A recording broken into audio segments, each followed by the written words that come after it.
You ever work in an office and you just feel like all of the workers are making all of this profit for the owners of the business, and the owners of the business are just sitting back, just collecting a paycheck? And I know that there's millions of people that feel this way, and I think that this feeling is what causes a lot of people to go into business for themselves. I know that I've seen it happen a million times, just personally in my everyday life. And the reason for this is that a true leader would never let their team feel like they're sitting with their feet up collecting a paycheck. Anytime I've worked somewhere that it's felt that way, there's resentment. It's not a good work environment. When I started my first business, well, I shouldn't say it was my first business, it was my first successful business, and I was in an office, I never allowed anybody to have that feeling about me. I always wrote more profit than anybody else in the room. I always worked longer hours than anybody else. It was well known that I was in there grinding just as much as they were, that I was putting money in everybody else's pocket just as much as they were putting it in mine. So as I was doing that, I would say about a year in, I started to get the feeling, I'm like, do I even own the business? I actually, I have 5 people in here working for me, but in a way I feel like I'm working for them. So what's that about? And then I read this book called Leaders Eat Last by Simon Sinek. I hope I'm pronouncing that right, but I've only read his name, so I've never heard anybody else say it. But the book made a lot of sense. It put a lot of things into perspective. And what it talked about, the general idea was, in the military, when they're in the dining hall and everybody has to get their meals, it's the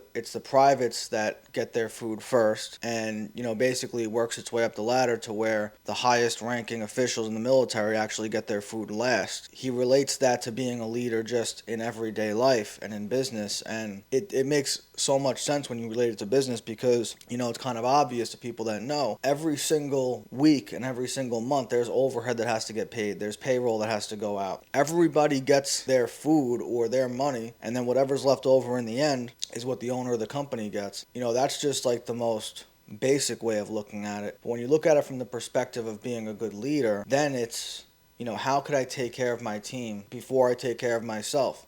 So by reinvesting some of the money that I even earn into training to make sure that my sales reps could all perform at a higher level. That's something that I did.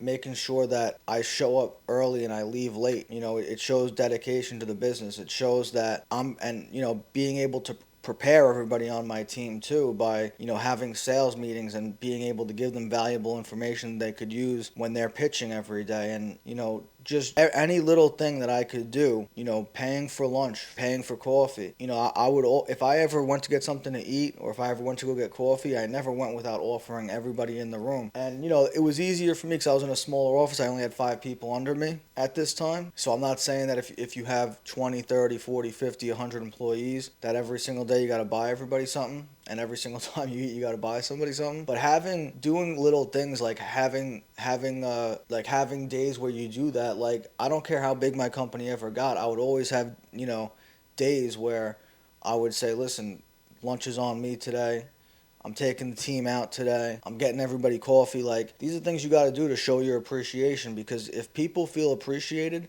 they're going to appreciate you. And if people appreciate you, they're going to want to see you do well, and they're going to want to do their best to help you do better. So that's just part of being a leader. I just wanted to share a little bit of insight on leadership and running a good ship. If this was helpful to you, click the like button, subscribe, make sure you don't ever miss an episode of Business Blueprint. We have a new one out every single week. Leave a comment, let me know what you thought, and thanks for watching. I'll see you guys next week.